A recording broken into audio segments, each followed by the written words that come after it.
Halo teman-teman, bertemu lagi dengan mata kuliah persamaan diferensial biasa. Kali ini kita akan berbicara mengenai topik persamaan diferensial eksak. Jadi ini terkait persamaan diferensial linier, ya, linier. Baik, sebelum memulai masuk ke dalam persamaan diferensial eksak, kita perlu untuk belajar sedikit. Mungkin teman-teman belum dapat, tapi saya berikan penjelasan secara singkat dan semoga mudah dimengerti terkait turunan parsial. Karena ini penting untuk menyelesaikan persamaan diferensial eksak. Nah ini kita berbicara turunan parsial, artinya kita berbicara terkait suatu fungsi dua peubah. Di sini saya mengatakan dua peubah, tapi sebenarnya bisa lebih dari dua. Tapi yang banyak kita bahas nanti adalah dua peubah.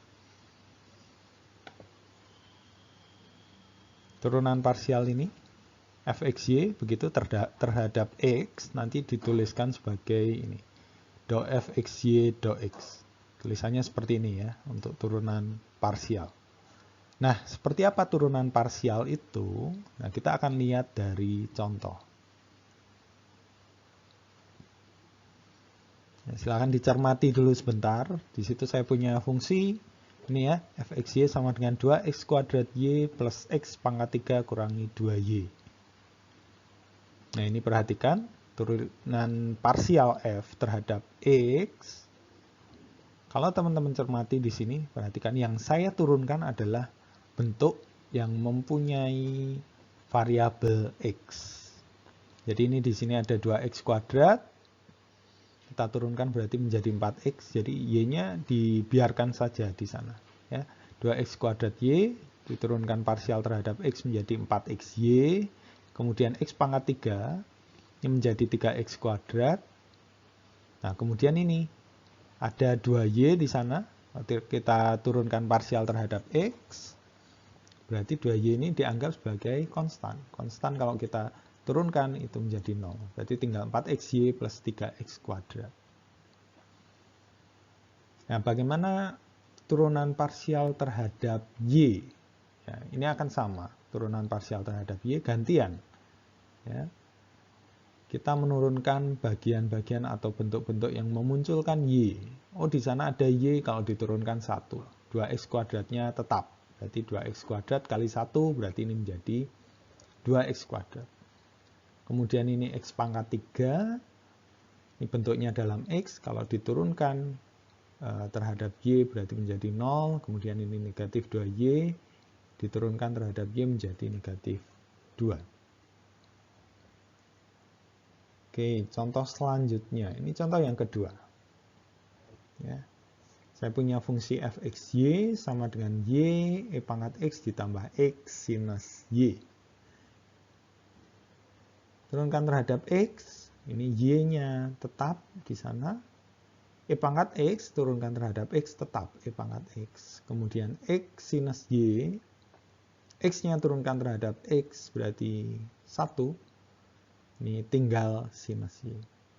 Kemudian kalau kita turunkan parsial fungsi fxy itu terhadap y, turunkan parsial terhadap y, berarti ini y diturunkan berarti 1, berarti tinggal e pangkat x. Ya.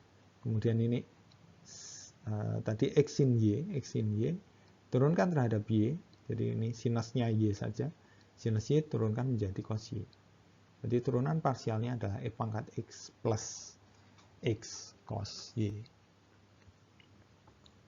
Ini semoga dari contoh ini teman-teman bisa paham, karena sebenarnya memang akan banyak secara lebih detail nanti di kalkulus lanjut mungkin atau peubah banyak atau kalkulus vektor mungkin ya.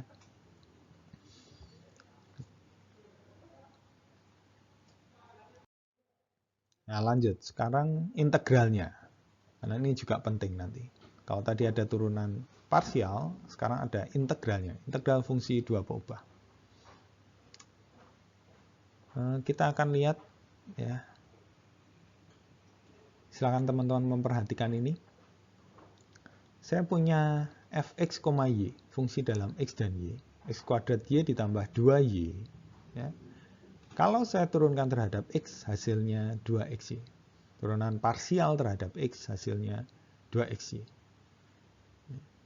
Ini x kuadrat y, turunkan karena terhadap x kuadrat turunkan menjadi 2x. Berarti 2xy.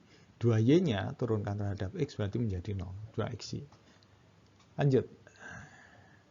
Ini yang kedua selanjutnya. Saya punya fungsinya, saya ganti. X kuadrat y plus y kuadrat. Turunan parsialnya masih 2xy. Ini fungsinya saya ganti dengan yang lain. X kuadrat y ditambah e pangkat y. Turunan parsialnya juga 2xy. Jadi secara umum, fungsi-fungsi ini, kalau dia hanya dalam y saja, fungsi g ini dalam y saja, berarti turunan parsialnya menjadi 2xy. Nah, yang bisa kita simpulkan dari contoh-contoh ini, artinya apa? Integral itu kan kebalikan dari turunan. Berarti integral ini 2xy bagian kanan terhadap x, 2xy dx, ini akan sama dengan, lihat hasil yang di kiri. Muncul x kuadrat y. Ya. Jadi seperti pada turunan parsial, kalau turunan parsial, fungsinya ini akan kita turunkan, ya tergantung terhadap x, berarti kita mencermati x-nya saja. Yang memuat x, yang kita turunkan. Jadi yang diturunkan yang memuat x, 2x. Kemudian kalau di dalam integral ini, dalam integral sama konsepnya, berarti yang memuat x saja yang akan kita integralkan. Berarti di sini ada 2xy, berarti 2x integralnya adalah x kuadrat. Y-nya mengikuti. Kemudian perhatikan ini, fungsi-fungsi dalam y diturunkan menjadi 0. Artinya 2xy ini kalau diintegralkan terhadap x, berarti ini akan muncul fungsi dalam y. Nah ini, gy. Ya. Gy itu artinya, gy itu fungsi dalam y saja. Perhatikan ini, dalam y saja. Jadi tidak muncul x di sini.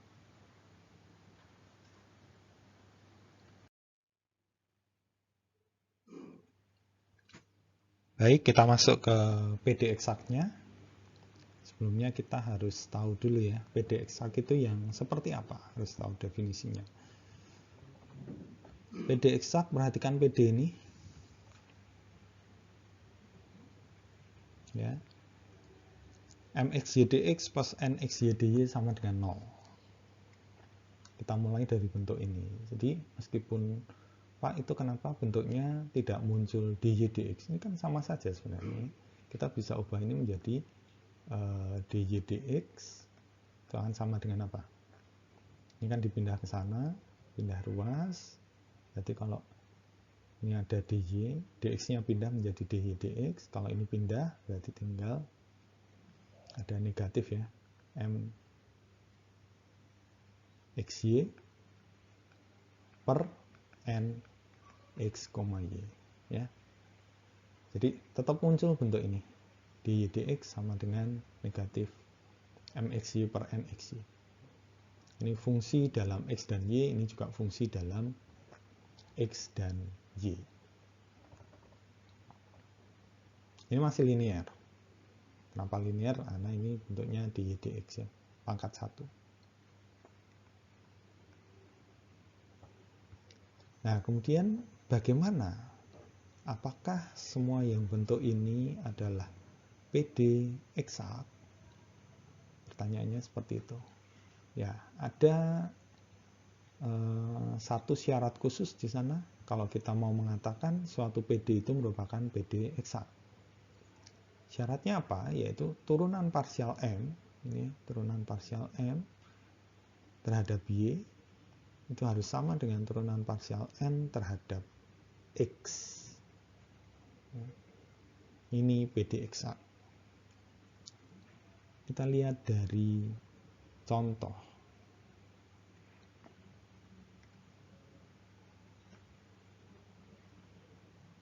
Nah, perhatikan ini, kita punya PD ini eksak atau bukan. Nah, dari sini kita punya apa? Kita punya M-nya, MXY-nya. MXY-nya adalah X kuadrat Y, kemudian N XY-nya adalah sepertiga X pangkat 3. Ya, kita punya M, kemudian kita punya N juga. Nah, dari sini kita lihat turunan M terhadap Y. Ya. M-nya X kuadrat Y, berarti ini substitusi ke sana ya. Turunan M terhadap Y. Turunan parsial X kuadrat Y terhadap Y itu adalah X kuadrat. Kemudian ini yang N-nya masuk ke sana. Turunan parsial N terhadap X. Ya, turunan parsial N terhadap X. Ini ternyata juga X kuadrat. Jadi ini Y kalau diturunkan kan 1, berarti tinggal X kuadrat. Ini sepertiga X pangkat 3. Ya. Turunkan terhadap X, ya sudah, seperti menurunkan biasa, karena tidak ada Y-nya. Ya. Jadi hasilnya adalah X kuadrat. Artinya, ini adalah eksak.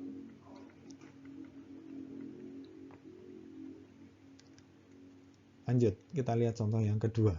Kita punya ini, misalkan, ya dengan cara yang sama ya. Dari sini berarti MXY-nya itu adalah X kuadrat Y, kemudian NXY itu adalah X pangkat 3. Nah, turunan M terhadap Y. Ya, jadi turunan M terhadap Y berarti ini turunan M terhadap Y X kuadrat, tetapi turunan N terhadap Y ini, N terhadap Y, ya, 3X kuadrat. Ini tidak sama. Ya, tidak sama. Artinya, ini bukan merupakan PD eksak. Nah, yang harus diperhatikan, yang bisa teman-teman perhatikan, jangan terfokus pada M dengan N. Ya, meskipun di sini saya pakai M dan N, tapi jangan fokus dengan M dan N. Tetapi di sini adalah, oh ini yang di depan, sebentar saya ganti, ya, ini yang di depan DX, itu turunkan terhadap Y. Yang di depan DJ, ini turunkan terhadap X. Konsepnya itu. Jadi jangan sampai ketika ini saya pindah, gitu ya, saya ubah, misalkan saya persamaannya ganti, misalkan X kuadrat DJ plus XY DX sama dengan 0. Jangan sampai M-nya teman-teman lupa, gitu ya. Oh, ini M-nya, MXY-nya yang depan sama dengan X kuadrat. Nah, kemudian ngeceknya nanti DM DY. Berarti ini ya, sana DM DY-nya berarti 0 misalkan ini. Ini salah, gitu ya. DM DY 0 ini salah. Kenapa salah? Karena perhatikan, M-nya sudah salah. Jadi yang saya maksud dengan M itu yang di depan DX. Bentuknya menjadi pengali terhadap DX, ya. Pengali terhadap DX. Jadi jangan sampai ketika saya ganti atau saya tukar DY-nya yang di depan, DX-nya yang di belakang, kemudian teman-teman tetap memilih M-nya atau yang diturunkan terhadap Y itu tetap yang pertama kali saya tulis ini. Lanjut ke penyelesaian PD eksak. Jadi ini menggunakan satu teorema. Jadi jika ini ya, jadi PD ini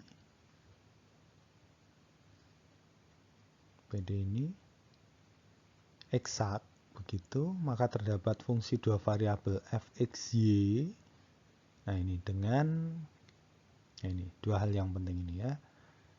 MXY itu nanti adalah turunan parsial F terhadap X, dan NXY adalah turunan parsial F terhadap Y. Ya, kemudian nanti F itu, Fxy sama dengan C, itu adalah penyelesaian PD. Ya. Jadi kuncinya ada di sini nanti. Kenapa ini penting? Jadi karena kalau eksak, dia mengatakan ada F dengan sifat seperti ini.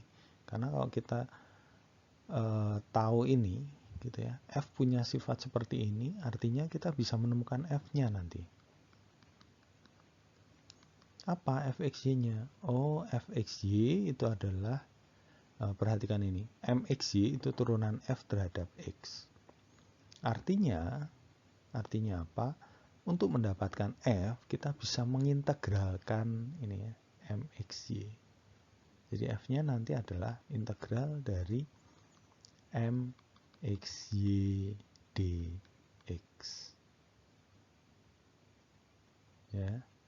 Jadi nanti kita akan bergerak menggunakan ini untuk menemukan F-nya. Kemudian nanti kalau sudah mendapatkan F, ya ini solusinya ini. Fxy sama dengan C. Ya, kita akan lihat pada contoh untuk lebih jelasnya. Nah, ini contoh, selesaikan PD itu. Kita lihat. Nah, pertama kita tentukan M dan N dulu. M-nya, untuk memudahkan M-nya yang dikalikan dengan dx, berarti x kuadrat y ya. Ya, yang dipasangkan dengan dx, x kuadrat y. Kemudian N-nya yang dipasangkan dengan dy, berarti sepertiga x pangkat 3. Nah, selanjutnya, nah ini, saya mau bergerak dari M dulu. Ya. Jadi, kita punya tadi mx, y itu sama dengan F, saya tulis F aja ya. F ini artinya, atau ini aja, Fxy do X gitu ya. Do Fxy do X berarti untuk menemukan F itu nanti adalah integral dari M terhadap dx. Ya. Nah, ini akan sama dengan ini.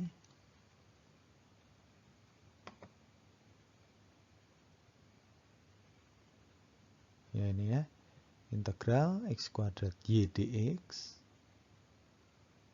M-nya x kuadrat y, berarti ini integral x kuadrat y dx, berarti ini sama dengan ini. Ya, sepertiga x pangkat 3y plus gy. Ya, semoga ini jelas ya. Karena diintegralkan terhadap x, berarti x saja yang diintegralkan. Kemudian karena ini integralnya terhadap x, berarti muncul, kalau biasanya kita menemukan konstan, di sini berarti fungsi dalam y. Ya, jadi silakan nanti dicek slide-slide yang di awal. Nah, lanjut.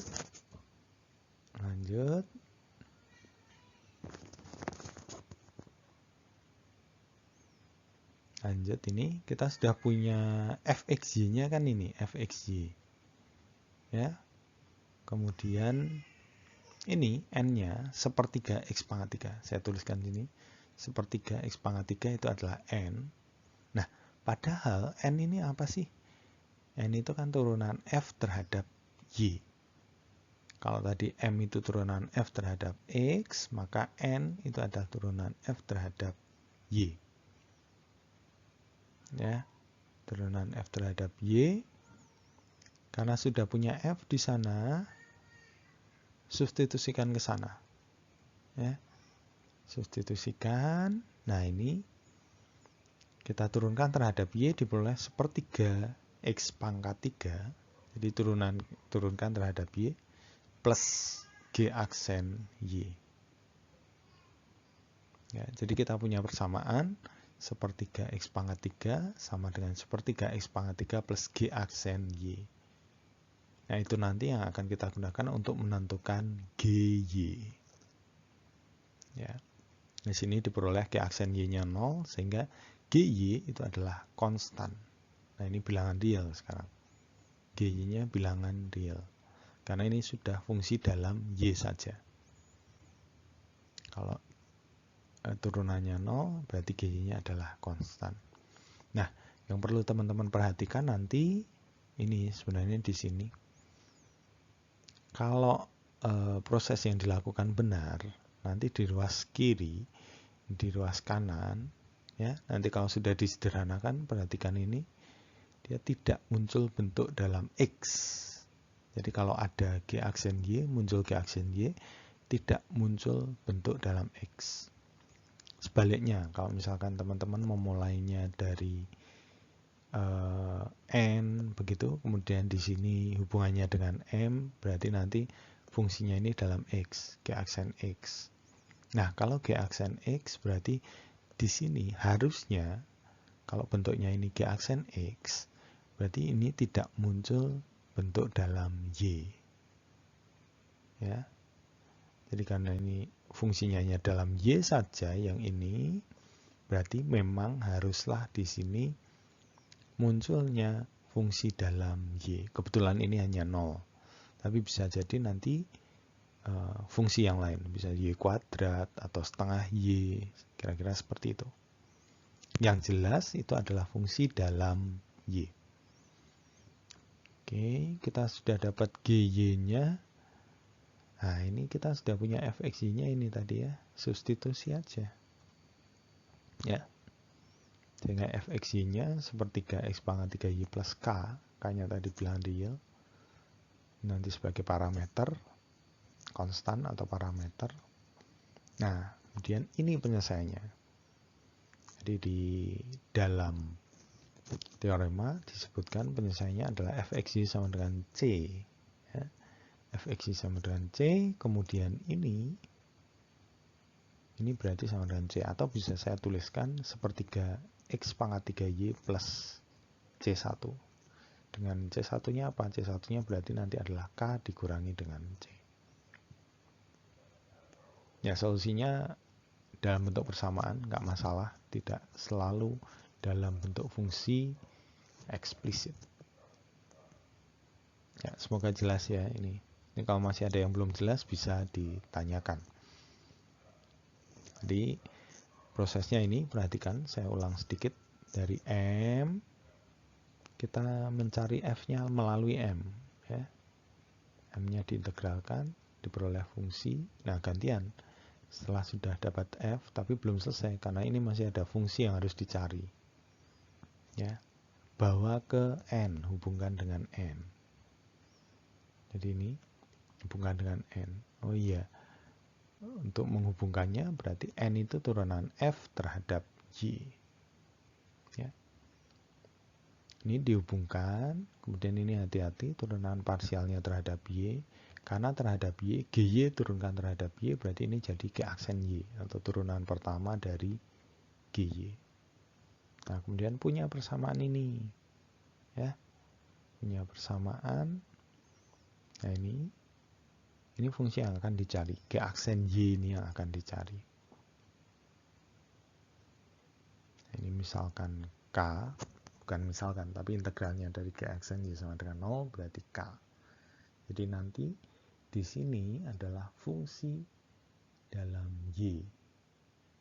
Ini kebetulan 0, jadi mudah, GY-nya K. Sehingga ini kita peroleh F-nya. F-nya dari mana? Ya kembalikan ini tadi. Kita sudah punya F, tapi masih dalam GY. Kemudian kita sudah menemukan GY-nya. Ya, substitusi, diperoleh F-nya.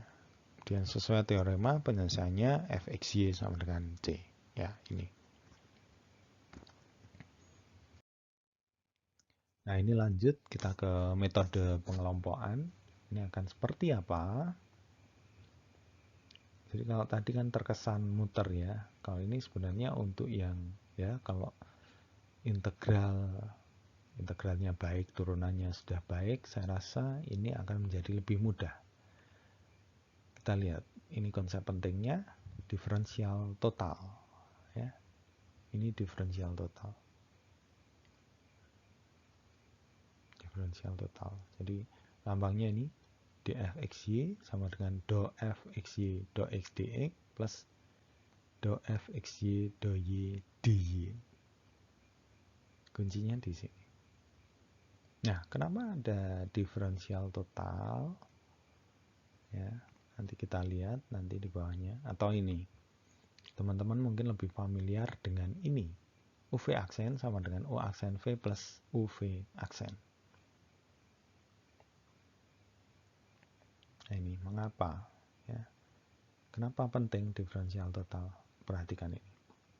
Integral dfxy itu sama dengan fxy ditambah c. Jadi kalau kita bisa membuat ini, menemukan dfxy ini untuk mendapatkan solusinya, ya sudah selesai.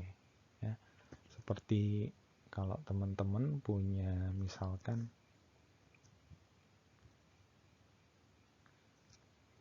mungkin ini tidak banyak dibahas atau mungkin bahkan belum ya, nggak apa-apa. Integral dx hasilnya apa? Ini adalah x plus c ya. Kemudian misalkan ada integral di 2x, ya udah hasilnya ini adalah 2x plus c dan seterusnya.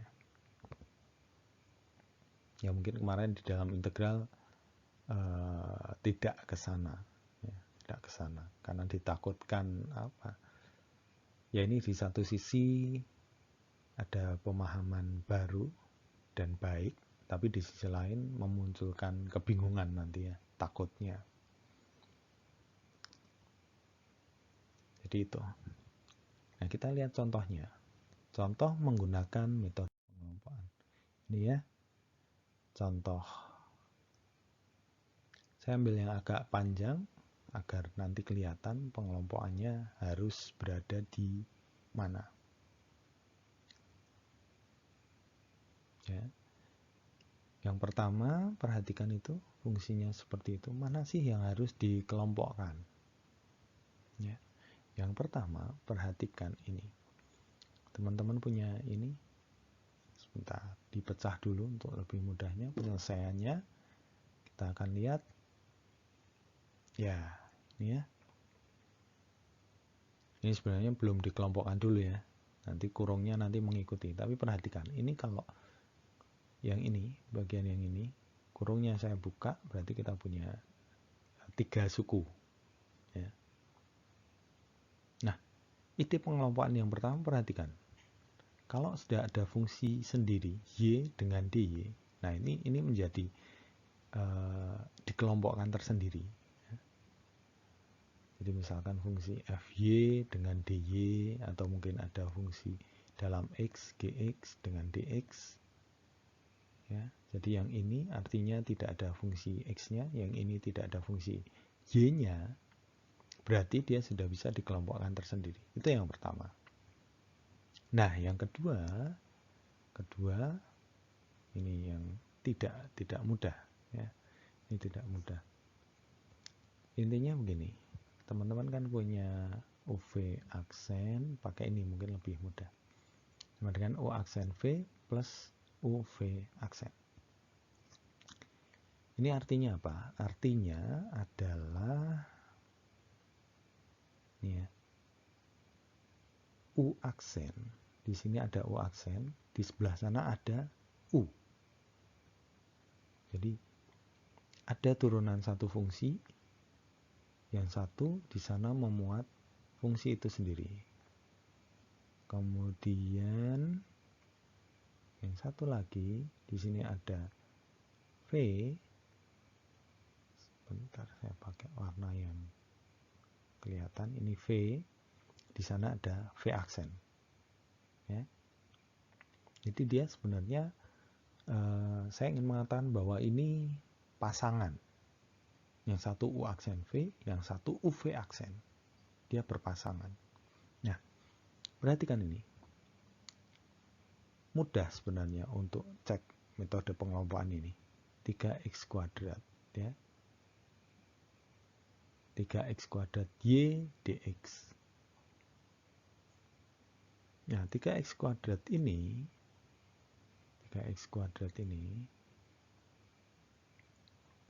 integralnya apa ini 3x kuadrat? Integralnya adalah x pangkat 3 di sana. Benar ya? Nah, sekarang gantian. Ya. Y. Jadi yang satu diintegralkan, yang satu diturunkan. Y pasangannya dengan apa? 1. Ini kan sebenarnya x pangkat 3 kali 1 kali dy. Ya, makanya kenapa mereka dikelompokkan menjadi 1. Ya. Kemudian kita lihat, ya, itu akan menjadi seperti ini. Dx pangkat 3y. Jadi ini diferensial total. Ngambilnya apa? Ngambilnya adalah yang bukan turunannya. Yang bukan turunan. Ini kan ada x pangkat 3 dengan 3x kuadrat. Ya, x pangkat 3 dengan 3x kuadrat. Ini x kuadrat, di sana x pangkat 3. Ambilnya x pangkat 3-nya. Kemudian yang ini y dengan 1. Berarti diambil y-nya. Jadi ini adalah diferensial total dari x pangkat 3y. Kemudian yang bagian ini y dy, biarkan saja dulu, biarkan saja.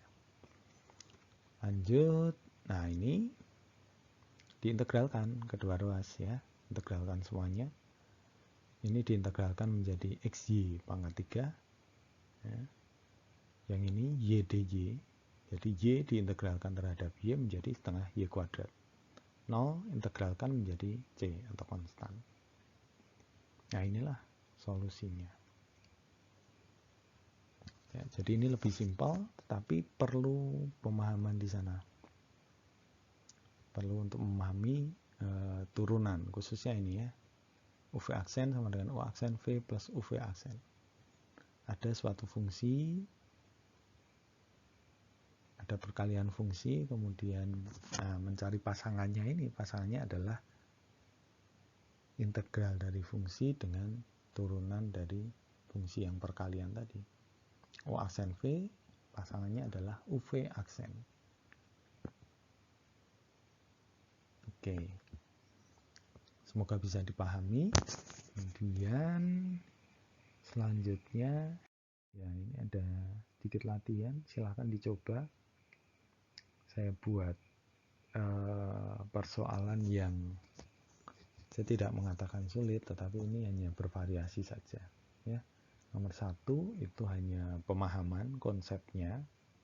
Paham nggak sih teman-teman dengan konsep eksak atau non eksak?